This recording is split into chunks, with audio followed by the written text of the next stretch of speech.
오늘은 사사기에 이어서 룻기를 공부해 보도록 하겠습니다. 룻기의 배경을 보면 나오미의 가정에 대한 소개와 그들에게 임한 비극적인 사건의 이야기로 시작이 되고 있죠.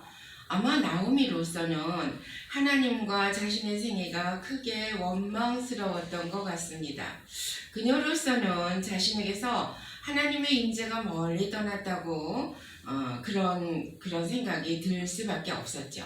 특별히 그는 이방 나라, 이방 세계로 옮겨가야 했던 그 기근, 그것 때문에 온 식구가 모압으로 갔었어요. 그녀로서는 정말 왜 이렇게 힘이 들까 그런 생각했겠죠. 나오미가 그 이방국에서 모압에서 살다가 자녀들과 남편을 잃고 홀로 된 두 자부와 함께 살 때에 얼마나 세상이 무너지는 것 같이 힘들었겠어요.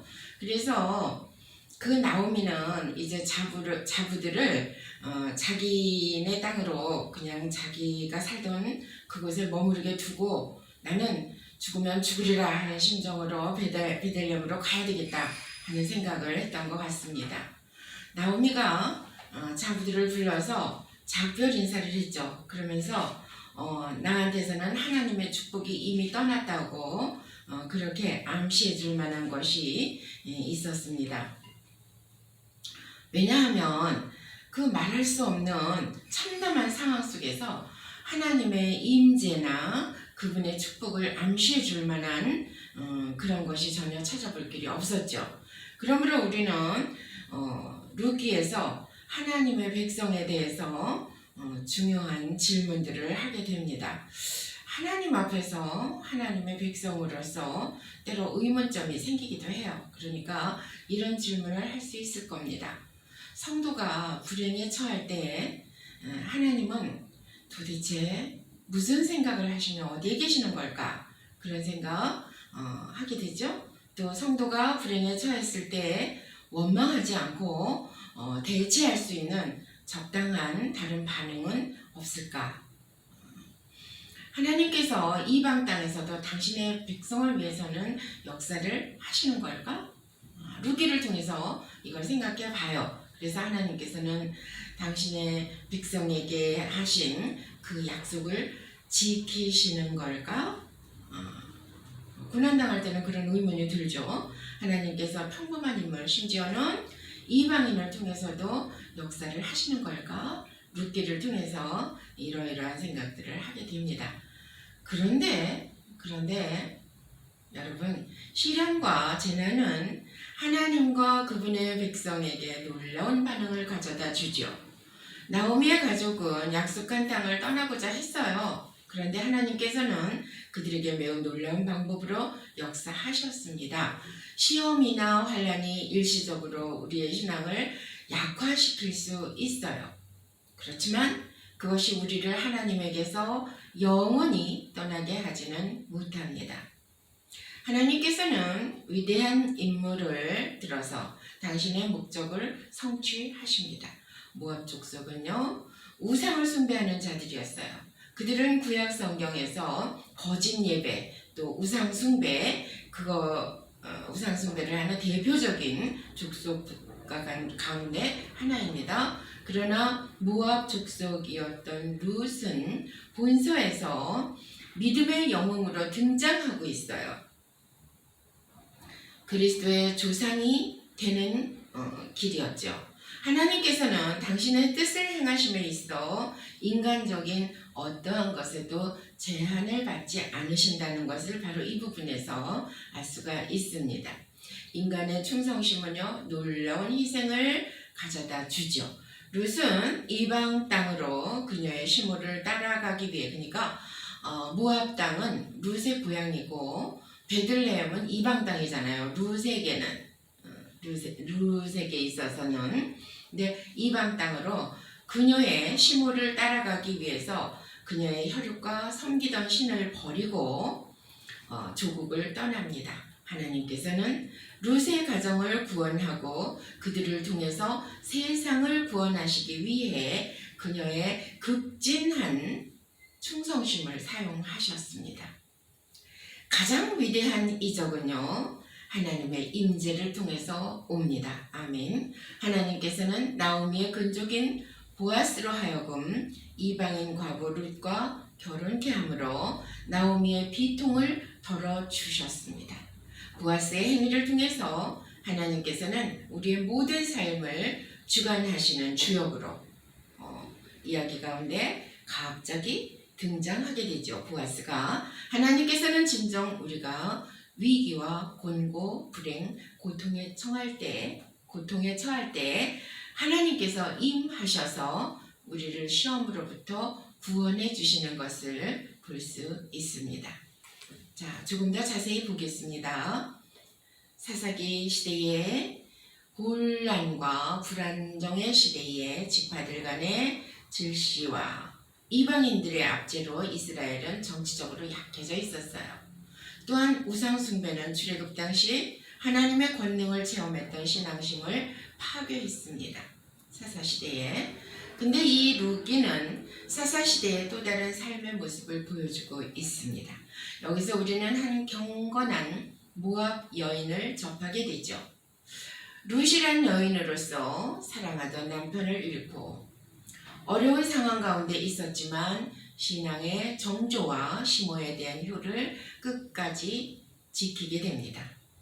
그래서 룻기의 제목은요, 한글 성경 제목의 룻기는요, 히브리어 성경의 본서 제목 루트에서 유래했습니다. 70인역 성경도 본서를 루트라고 말합니다.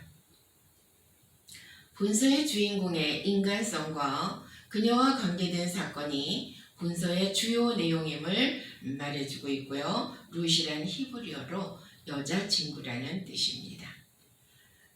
저자는 탈무드와 유다 전승에 의하면 사무엘이 사무엘 상하 사사기 룻기를 기록했다고 전해지지만 저자를 알 수 있는 확실한 근거 자료는 없습니다.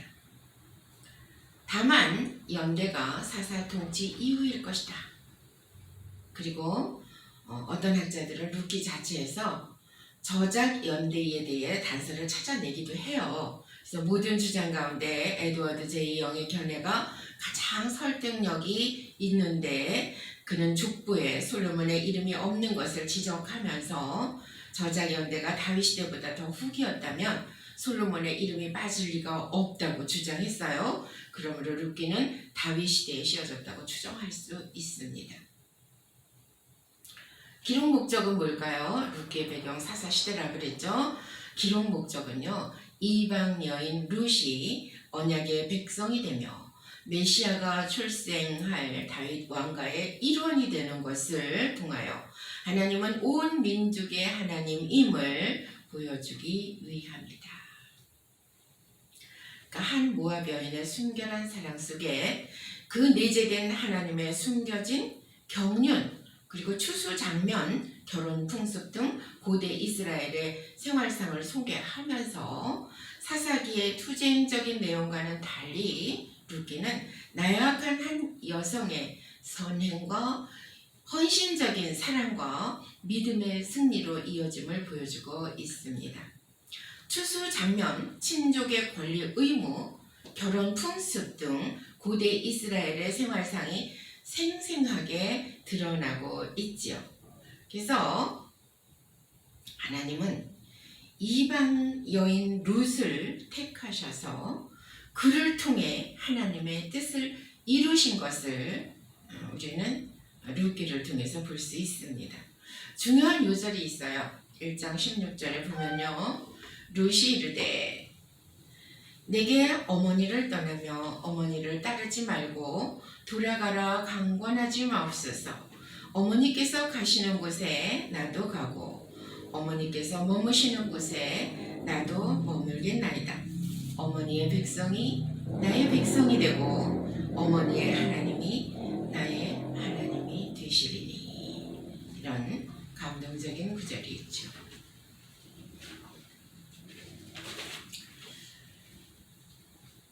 룻의 룻기 전체를 보면은요, 1장 1절로 4장 22절까지로 되어 있는데 룻이 만난 사람들이 쭉 이렇게 주제를 이루고 있습니다.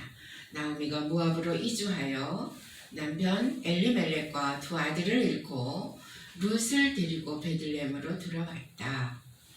모압에서 온 룻은 헌신적으로 시어머니를 섬겼고 룻은 보아스를 만나 혼인하여 오벳을 낳았는데 그는 이새의 아비오 다윗 왕의 증조부였다. 자, 열어보겠습니다. 첫째는요, 1장 1절로 22절까지 보면 나오미의 가족이 나오죠. 그들은 모압에 갔다가 다시 베들레헴으로 돌아오게 됩니다. 남편과 두 아들은 잃었지만 룻을 데리고 베들레헴으로 돌아오죠.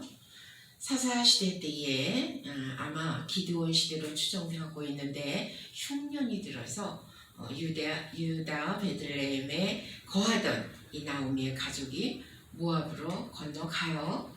그리고 거기서 모든 것을 잃고 나오미는 결심을 합니다. 그래서 나는 베들레헴으로 돌아가겠다. 그래서 두 자부를 불러서 너희는 너희 갈 길로 가라. 근데 오르바는 울면서 시어머니한테 입 맞추고 자기 갈 길로 갑니다. 근데 룻은 어땠어요? 나는 시어머니를 따르겠다 결심해요. 나오미가 베들레헴으로 돌아가겠다 하는 결심처럼 룻은 나는 어머니를 따르겠다 이렇게 결심을 하죠. 그래서 룻을 데리고 나오미는 베들레헴에 도착합니다. 그때가 보리 추수 때인데 그때 돌아왔다고 합니다. 두 번째 대단원은 베들레헴에서의 일입니다. 그것은 2장 1절로 4장 22절까지인데요. 나오미의 이름의 뜻은요, 나의 즐거움이라는 뜻이래요. 근데 나오미가 나의 즐거움이라고 이름을 말하기에는 너무 슬픈 거예요. 자신의 처지가 너무 기가 막힌 거죠. 그래서 나 반가워하는 친구들한테 그래요. 나를 나오미라고 부르지 마라. 나를 말하라 그래라. 이렇게 하죠. 나오미라는 뜻이 나의 즐거움. 근데 결국은 이름처럼 즐거운 나오미가 되는 거죠. 그리고 보아스라는 인물이 나오는데 살몬과 기생 라합 사이에 낳은 아들입니다. 여러분 기생 라합 잘 아시죠? 그리고 정탐꾼 살몬. 그래서 살몬과 기생 라합 사이에 낳은 아들이 보아스다. 근데 이 보아스는요, 룻을 잘 돌봐줘요. 그리고 룻의 재혼을 생각하는 나오미가 2장 17절로 23절까지 나옵니다.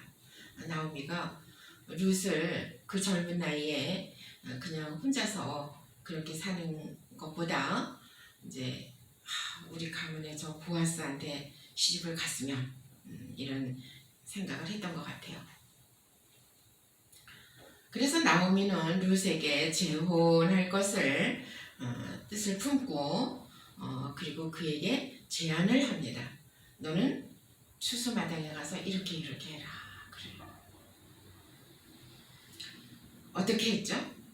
룻이 청혼을 했어요. 보아스한테. 거기 나오미가 시킨 대로 그 타작마당에서 그 밤을 지샐 때에 그 보아스가 한 곳에서 이렇게 잠이 들었는데 그곳에 이불을 살짝 들추고 룻이 가서 누웠습니다. 시어머니가 시킨 거예요. 아마 이때는 제가 생각했을 때 시어머니가 너는 가서 이렇게 해라. 그러니까 신난다. 나 시집간다. 이렇게 한 게 아니라 내가 어떻게 하면 어머니를 기쁘게 해드릴 수 있을까? 룻의 마음은 그것이었을 겁니다. 그래서 시어머니가 시키는 대로 순종을 하는 거죠. 어머니가 원하시니까 결코 나쁜 것은 아닐 것이다. 이렇게. 그래서 이불을 들추고 누웠을 때에 보아스가 깜짝 놀라죠. 누구냐고 놀랐을 때 룻이 그래요. 당신의 그 옷자락으로 시녀를 덮으소서. 그게 이제 그 시대의 청혼입니다. 나는 당신의 여자가 되고 싶습니다 하는 청혼이에요. 룻이 청혼을 한 거예요. 보아스가 그 말을 듣고 그런 나는 너의 소행과 너의 그 삶에 대해서 들은 바가 있다.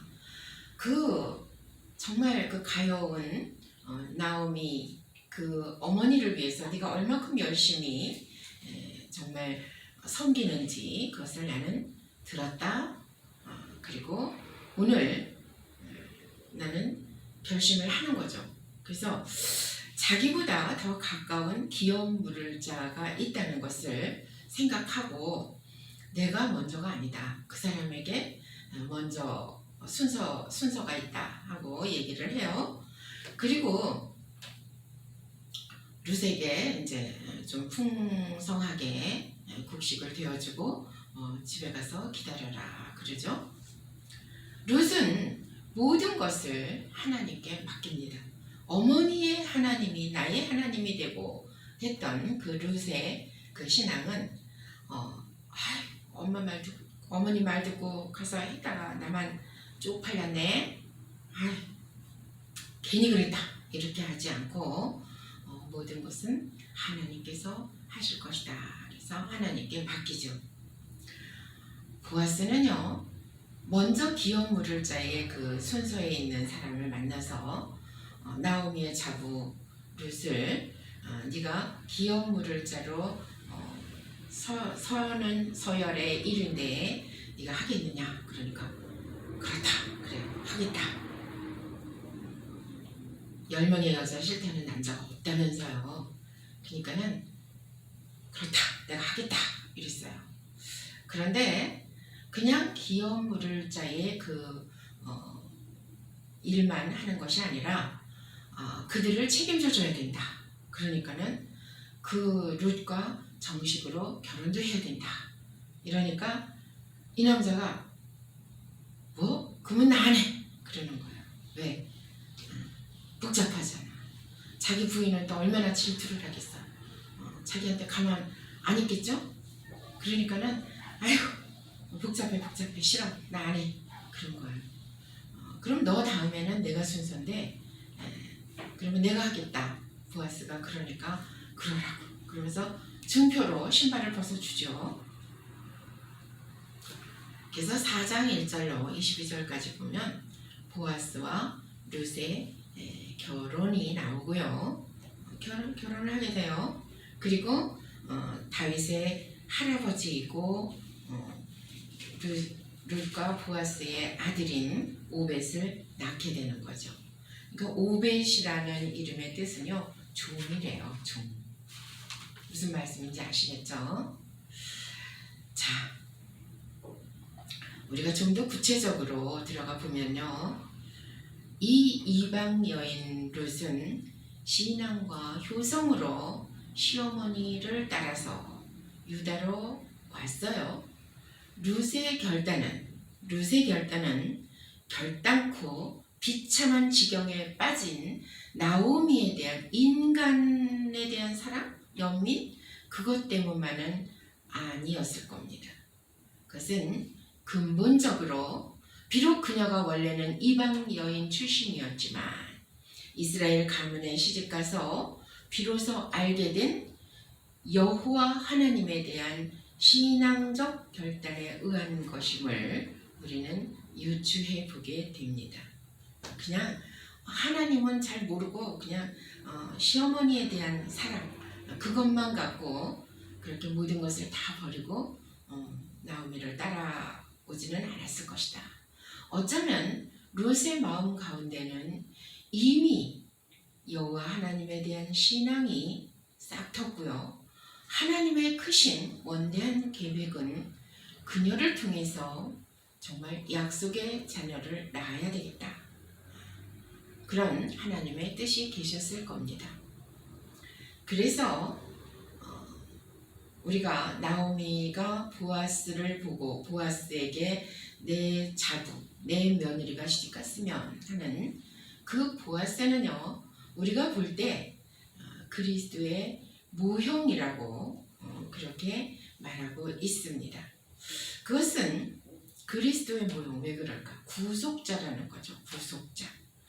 죄인을 구속할 의도와 그리고 권한과 능력을 소유한 보아스를 통해서 우리는 예수 그리스도를 볼 수 있는 것입니다. 그렇잖아요. 고향에는 돌아왔지만 그야말로 집도 재산도 없는 두 과부의 그 불행한 그 삶, 그 나오미와 룻의 생활이 어떠할지 우리는 그냥 상상이 되지 않습니까? 여기서 강조되는 것은요, 룻이 순간적으로 나오미를 따르기로 결심한 것에서 그치지 않고 그 정말 빈곤한 생활 속에서도, 베들레헴의 빈곤한 생활 속에서도 어머니에 대한 그 사랑, 그리고 계속해서 신실하게 나오미를 봉양하는 그 모습을 통해서 우리는 그냥 간단하게 어떻게 헤어져, 그럴 수는 없어, 나는 그냥 어머니 따라갈게요, 그리고 잠시 잠깐 생각해고 온 게 아니라는 거죠. 정말 어머니의 고향이 내 고향이 되고 어머니의 하나님이 나의 하나님입니다. 그 고백처럼 룻은 정말 집도 그리고 재산도 없고 먹을 것도 변변치 않은 그 상황 속에서 자기가 열심히 나가서 이삭 줍기를 하고 돌아와서 시어머니를 봉양하는 그 모습을 보면서 정말 보통 일은 아니죠. 그래요.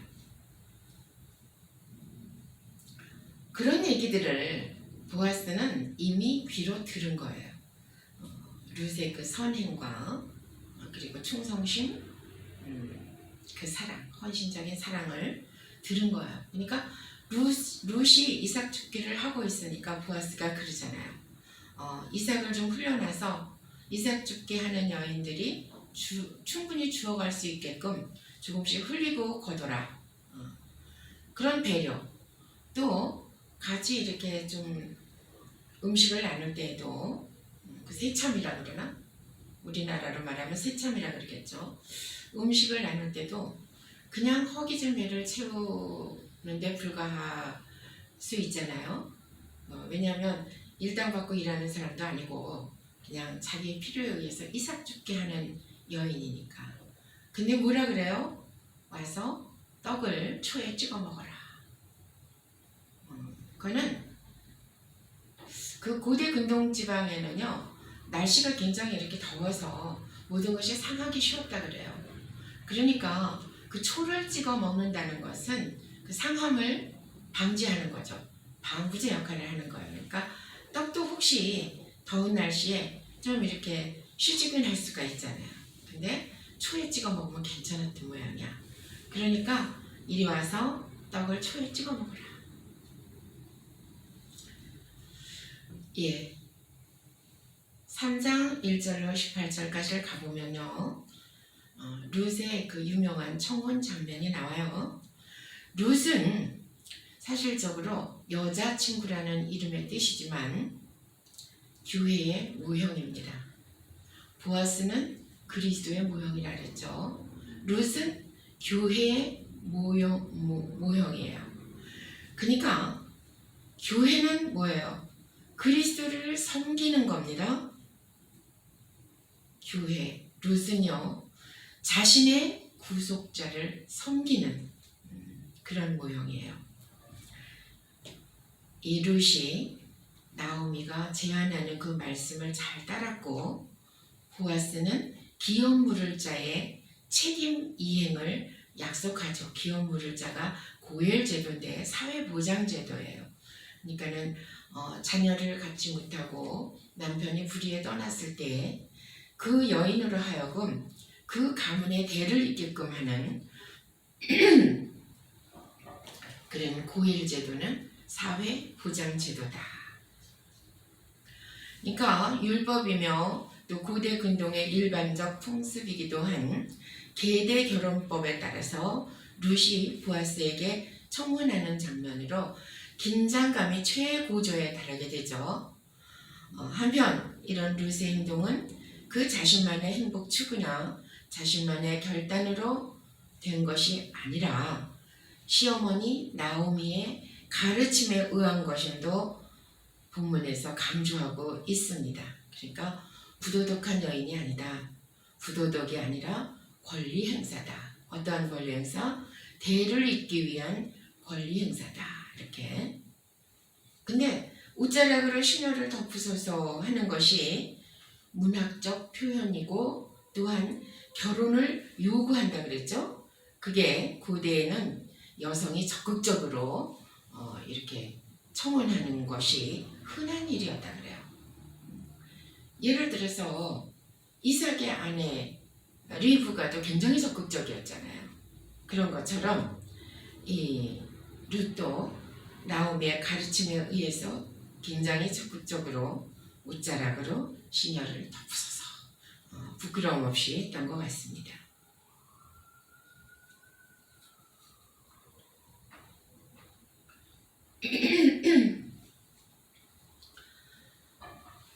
마지막으로 4장 1절로 22절까지는요. 룻이 결혼해요. 보아스에게서 보아스와 함께 결혼해서 둘 사이에 다윗 왕의 조부가 되는 오벳을 낳았다고 그렇게 기록되어 있습니다. 룻과 보아스의 결혼으로 그 어려운 중에서도 여호와와 나오미에게 신실하였던 룻의 신앙과 헌신에 대한 하나님의 축복이 실현되는 본서의 결말부이다. 저자는 간결하지만 사실 그대로 이와 같은 룻의 결혼을 통해서 태어난 혈통을 통하여 훗날 이스라엘 역사의 가장 위대한 왕인 다윗이 태어났음을 명시함으로써 룻은 개인적으로뿐만 아니라 구속사적으로도 큰 축복을 받았음을 보여준다. 왜? 다윗의 가문에서 우리 예수님이 태어나셨잖아요. 그죠? 또 역으로는 원래 이방 여인 출신이었지만 헌신적 신앙을 가졌던 룻을 통해서 다윗과 나아가서 예수가 태어나게 하신 하나님의 놀라운 구속사적 섭리의 오묘함을 암시하며 본서는 대단원을 맺고 있습니다. 자, 우리는요 여기서 또 간과하지 말아야 될 게 있죠. 보아스가 그리스도의 모형이라고 우리는 조금 전에 나눴습니다. 그래요. 그리스도의 모형인 보아스에게서 우리는 보아스를 통해서 어떤 모습을 볼 수 있는지 한번 잠깐 보겠습니다. 그 보아스는 보잘것없는 이방 여인 룻이 자기의 아내가 될 것을 생각하고 사회적 체면과 경제적 문제를 배려한 것을 볼 수 있지요. 그래서 그의 필요를 필요보다 더 풍성하게 채워주고 그리고 그가 정말 물질 때문에 힘들어하지 않도록 그렇게 경제적 문제를 해결해 줄 뿐만 아니라 사회적인 체면도 아주 자상하게 이렇게 세워주는 것을 볼 수 있습니다. 그리고 매사를 순리대로 처리하려는 노숙함이 있습니다. 물론 보아스가 연륜이 좀 있는 남자잖아요. 근데 그에게서 노숙함을 볼 수 있다. 그리고 3장 18절에 암시된 강력함과 룻을 위한 그 열렬함을 우리가 엿볼 수 있는데요. 룻기 3장 18절에는 이런 말씀이 있습니다. 이제 보아스가 룻에게 이렇게 얘기를 쭉 하면서 나보다는 다른 사람이 앞에 있는 사람이 있다. 너는 가서 기다려라. 이러면서 곡식을 이렇게 충분히 줘서 보냈어요. 그래서 이제 룻은 집에 와서 나오미한테 이렇게 얘기를 쭉 합니다. 이렇게 이러이러한 일이 있었고 내가 어떻게 얘기했고 그분은 나에게 이렇게 얘기하더이다 하고 쭉 얘기를 해요. 근데 3장 18절에 보니까 이에 시어머니가 이르되 내 딸아, 이 사건이 어떻게 될지 알기까지 앉아 있으라. 그 사람이 오늘 이 일을 성취하기 전에는 쉬지 아니하리라 하니라. 너는 앉아 있으라. 이제 모든 것을 내려놓고 하나님의 뜻에 맡겨라. 그런데 그 사람은, 보아스는 오늘 이 일을 성취하기 전에는 그가 쉬지 아니하리라. 나오미는 보아스의 그 성품을 룻보다 더 알았던 것 같아요. 그래서 그가 정말 열렬히 이 룻을 위해서 열심히 뛰고 이 일이 성취되기까지 하나님께서 세우신 이 계획이 어쩌면 이 시어머니 나오미를 통해서 이루실 그 뜻이 이루어지기까지 그는 쉬지 아니하리라. 그러니까 그 강렬한 사랑과 예수 그리스도께서 사람을 향하신 그 크신 사랑, 그 강렬한 사랑과 그리고 보아스의 룻을 위한 열렬함, 그것을 우리는 이 3장 18절 9절을 통해서 엿볼 수가 있습니다. 수고하셨습니다.